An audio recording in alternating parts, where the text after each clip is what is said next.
Bukod pala sa pagsuspend ng RPMS, PBB at PEI, meron pang iniutos ang ating Pangulong Ferdinand Marcos Jr. Tara, pag-usapan natin. Pero kung bago lang kayo sa aking channel, huwag niyo pong kalimutan mag-subscribe at mag-follow sa aking account, Gurong Gala. At yun nga, ito ay galing sa ABS-CBN News. Iniutos ni Pangulong Ferdinand Marcos Jr. na isama ang bagong Pilipinas Hymn at Pledge sa flag ceremony ng mga ahensya ng pamahalaan at SUCs. Noong martial law ng kanyang ama, inobliga din ang mga paaralan na patugtugin ang bagong lipunan hymn sa kanilang flag ceremony. Well, actually, hindi ko naman din ito naabutan yung bagong lipunan, pero base sa mga naririnig-rinig ko at base sa mga nakakasama kong guro, noong panahon nila, itong bagong lipunan ay talaga namang kinakanta to. Kaya nga sila kabisado nila, ako hindi ko alam, pasensya na. Part lang ko na alam ko yung may bagong silang, may bago ng buhay. Tama ba?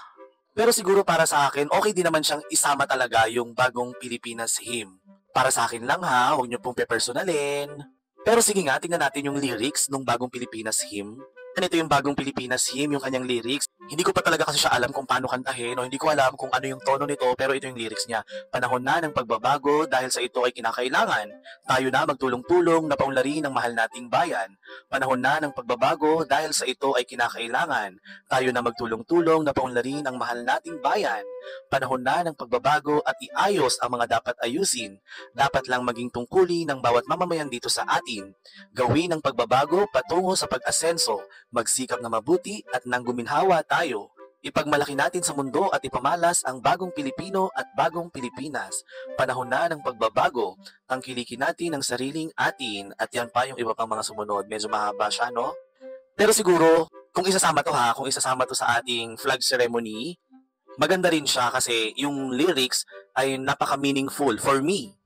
Kasi it's time for us, diba? It's time for us na talaga naman, ito na yung panahon ng pagbabago na kung saan dapat natin paunlarin ang ating bansang Pilipinas at dapat ipagmalaki natin sa buong mundo at ipamalas ang bagong Pilipino at ang bagong Pilipinas.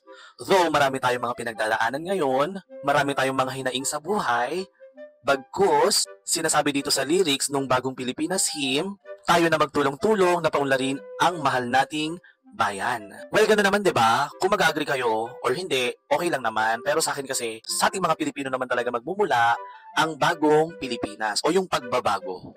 Panahon na para tayo magtulong-tulong para magkaroon ng pagbabago sa ating bansang Pilipinas. Yun lang. Maraming salamat.